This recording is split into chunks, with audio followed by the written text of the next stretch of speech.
정말 르네상스만큼 여러분들 학교 다닐 때 우리가 많이 밑줄 긋고 외웠던 단어가 또 있을까요? 또 우리가 일반적으로 살면서 르네상스라는 단어를 참 많이 접하죠. 심지어 호텔 이름까지 있어요. 이 르네상스는 뭘까요, 여러분들? 일단 르네상스는 불어입니다. 이 르네상스라는 단어를 영어로 제가 번역을 해봤어요. 영어로 번역하면 이렇게 쓰더라고요. rebirth라고 씁니다.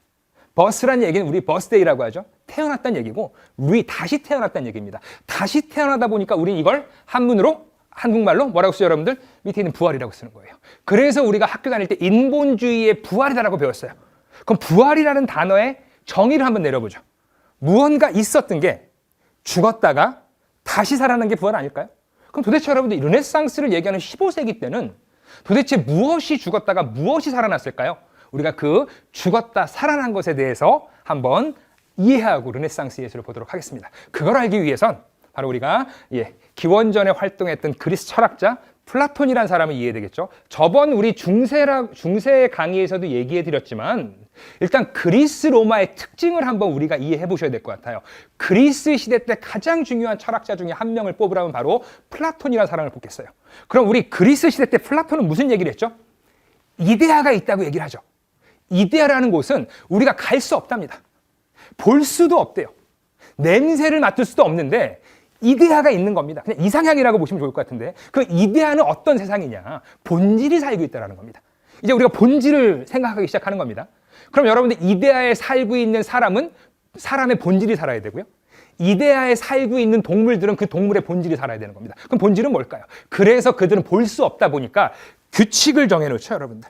그 규칙, 우리가 이제 잠시 후에 보는 카논이라고 얘기하는데 카논은 인체 비율을 얘기합니다. 자, 지금 이 강의 듣고 있는 분들 중에서 한번 대답을 해보도록 하겠습니다. 제가 문제를 내겠습니다. 다시 태어난다면 인체 비율을 몇 등신으로 태어날지 한번 제가 물어보고 여러분들 고를 수 있는 그 답변을 한번 들어볼 테니까 골라보세요. 첫 번째, 4등신으로 태어나고 싶은 분. 두 번째, 7등신으로 태어나고 싶은 분. 세 번째, 10등신으로 태어나고 싶은 분. 네 번째, 8등신으로 태어나고 싶은 분. 아마 대부분의 사람들은 8등신을 원할 겁니다. 그럼 우리는 누가 가르쳐 주지도 않았는데 왜 8등신을 원할까요? 그리스 사람들이 정해놓은 겁니다. 어디에서요? 이데아 속에 사는 사람은 몇 등신이다? 8등신이라는 얘기죠. 그래서 여러분들 그리스 시대 때 만들어졌던 조각들은 대부분 8등신으로 이루어진 게 바로 특징이라고 보시면 좋을 것 같아요. 그럼 바로 그 8등신이 나올 수 있는 건 전부 다 무슨 베이스였죠? 플라톤이 얘기했던 철학 베이스, 그 이데아 베이스라고 보시면 좋을 것 같아요. 그럼 이 그리스 로마 시대 때 만들었던 예술 작품은 그 이데아 속에 있었던 완벽함을 현실에 다시 만들어내야 되겠어요. 어떻게? 시각적으로. 그게 바로 여러분들 그리스 예술의 핵심이었던 거죠. 이렇게 여러분 인간 중심의 아름다움이 여러분들 그리스와 로마 때 지배적이었는데 이 지배적이었던 인간 중심의 아름다움이 죽임을 당합니다. 누구한테? 기독교가 공인되면서. 기독교의 힘이 세지면서 신성화하는 작업으로서 인간 중심의 아름다움을 배제하고 전부 다 여러분들 신중심의 아름다움으로서 세상에 돌아갔던 천년의 시간, 바로 저번 강의 중세에서 알아보셨죠. 그 중세 천년한테 이 인간 중심의 예술 특징이 살해당했다가 언제 다시 태어나죠, 여러분들? 16세기에 다시 태어나는 겁니다. 누구에 의해서? 바로 메디치 가문이라고 하죠, 여러분들. 피렌체에 있었던 메디치 가문은 왜 이렇게 다시 철학에 대해서 공부를 하게 된 걸까요? 자, 이렇게 보겠습니다, 여러분들. 중세 1000년 동안 유럽 사람들이 갖고 있었던 가장 중요한 염원 중에 하나가 구원이에요. 그럼 중세 1000년 사람들은 십자군 원정부터 여러분들 아까도 얘기했지만 성지순례를 갑니다. 근데 성지순례가 우리가 생각하는 성지순례가 아니에요. 몇 년 걸립니다. 걸어갔다 오는 거예요. 죽을 수도 있습니다, 여러분들. 이런 성지순례를 갔어요. 왜 갔을까요, 여러분들? 구원받기 위해서. 또 마찬가지로 많은 부자들이 죽을 때 자기가 갖고 있었던 재산 어떻게 하죠, 여러분들? 대부분 교회에 기증을 합니다. 왜요? 구원받기 위해서. 또 살아있을 때도 맨날 교회에 가서 기도를 합니다. 그때 했던 기도의 특징은 뭘까요?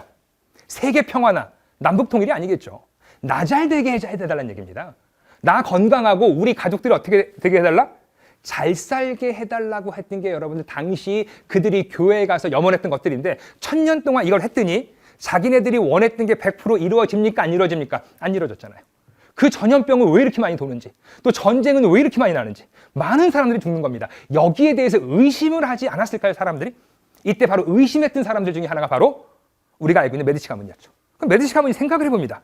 야, 우리가 1000년 동안 이렇게 교회를 열심히 다니고 기독교를 열심히 신봉했는데 우리가 원하고 우리가 바랬던 게 이루어지지 않으니 우리 어떻게 해보자?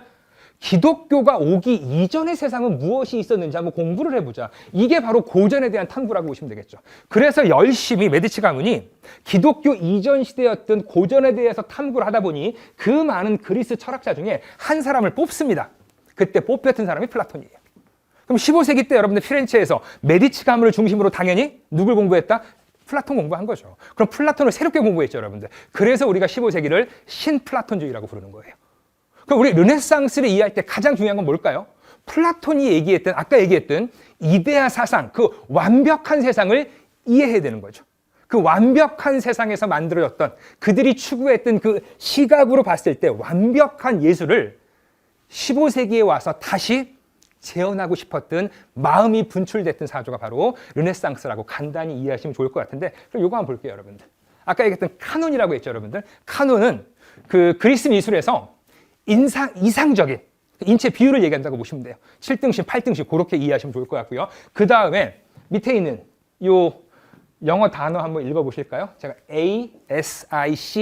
ASICS라고 이렇게 써놨죠. 아식스라는 문구입니다. 아식스는 이런 라틴어의 앞잘 딴 거예요. 아미나사나 인코레포레사노라고 하죠. 무슨 뜻일까요, 여러분? 건강한 정신은 건강한 육체에 깃든다는 얘기입니다. 그럼 여러분들 이 당시 때 그리스 사람들의 생각입니다. 정신이 먼저일까요? 육체가 먼저일까요? 이게 바로 동양과 서양의 차이예요. 서양 사람들의 기본적인 생각이죠. 완벽한 몸이 있어야만이 그 완벽한 몸으로 무엇이 들어온다? 건강한 정신이 들어온다는 겁니다. 동양 사람들은요. 우린 정신이 먼저인 거죠. 그러니까 이게 누군 맞고 누군 틀린 게 아니더라고요. 그냥 다른 겁니다.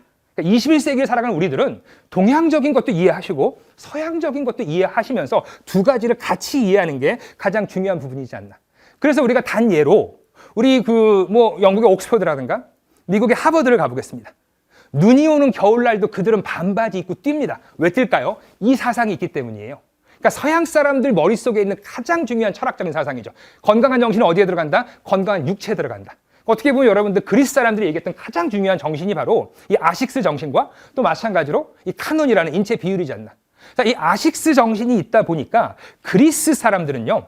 도시국가지 않습니까? 그 도시 간에 국가 간에 1년 내내 무엇을 했느냐? 육상 시합을 합니다. 이 육상 시합에 참여했던 사람들이 대부분 귀족들의 자제들이에요. 귀족들의 자제들이 열심히 1년 동안 달리기하고 운동 시합을 하죠. 자, 1년이 끝나면 누가 나올까요? 우승자가 나오겠죠. 그 우승자가 바로 그 해의 모델이 됩니다. 그럼 조각가들은 달리기 1등을 보고 깎아내는 거죠. 그래서 우리가 여러분들 유럽에 있는 박물관, 미술관 가보세요. 그리스나 여러분들 르네상스 시기에 만들어진 조각들의 특징이 있습니다. 무슨 특징이죠? 현실감이 제로예요. 이상적인 모습을 만들어놨기 때문에 배 나온 조각이 없어요. 다리 짧은 조각이 없어요. 완벽한 몸을 하고 있습니다. 왜? 이들이 갖고 있었던 그 헬레니즘적인 플라톤이 얘기했던 이데아 속에 있었던 완벽함을 여러분들 그리스 로마를 만들고 싶었던 거고요. 이 그리스 로마가 갖고 있었던 이 완벽함을 15세기에 와서 플라톤을 공부하면서 다시 인간 중심의 아름다움을 다시 했다고 해서 우리가 15세기부터 르네상스라고 부르는 거죠. 그렇다면 우리가 그림을 볼게요.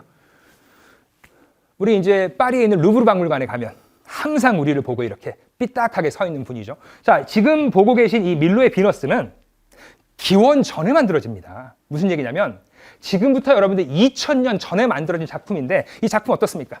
서양 사람들이 얘기하는 완벽한 8등신을 취하고 있어요. 그리고 이제 여러분들 이 밀로의 비너스라고 하는 이 조각을 볼 때 콘트라포스트라고 하죠. 이건 이제 미술사 용어고요. 조금 더 이걸 쉽게 풀어드리면 짝다리 포즈라고 합니다. 그러니까 해부학적으로 인간의 몸은 자, 차를 타고 섰을 때 일단 보세요, 여러분들. 왼쪽 발을 들어요. 그럼 이 우리의 몸무게는 전부 다 오른쪽 발에 실릴 때 간단합니다, 여러분들. 왼쪽 발을 앞으로 살짝 놓는 거예요.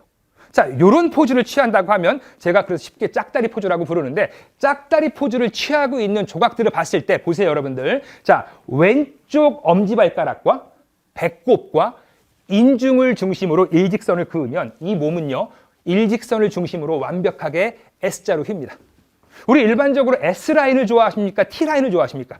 우리 일반적으로 S라인을 좋아하신단 말이에요. 왜요? 누가 가르쳐 주지 않았어요. 그러니까 당연히 여러분들 아름다운 몸을 가지려면 8등신과 S라인은 기본 아닙니까? 우리가 고전을 공부하지 않았어도 벌써 고전 중심의 아름다움의 기준이 21세기까지도 여러분들 이렇게 영향력을 행사하고 있는 게 아닌가. 자, 이런 것들이 이제 우리가 알고 있는 그리스 중심의 아름다움이었고, 그렇다면 이 그림 보세요, 여러분들. 완벽하죠. 부활을 한 겁니다. 자, 보시면 아시겠지만 15세기 말에 돼서 우리 알고 있는 산드로 보티칠리라는 화가가 방금 전에 보셨던 이 중심으로 비너스를 여러분들 부활시켜버린 거예요. 저는 개인적으로 서양 미술사에서 르네상스를 열어 제꼈던 그림은 이 그림이 아닌가. 첫 번째, 자, 15세기에 그려진 그림입니다. 아까도 얘기했지만 14세기까지 전부 다 기독교 중심의 사회였는데 지금 보고 계신 그림의 주제는 기독교적인 주제입니까? 신화적인 주제입니까? 신화적인 주제죠. 그리스적인 사상이 부활을 한 거예요. 또 마찬가지로 여러분들, 자, 비너스가 지금 조개 껍데기 위에서 새롭게 태어나고 있는데 비너스가 취하고 있는 포즈 어떻습니까? 방금 전에 보셨던 밀로의 비너스에서 비너스가 취하고 있었던 콘트라포스토, 짝다리 포즈라고 하는 포즈를 완벽하게 취하고 있는 거죠. 그리스 사람들의 생각이었어요.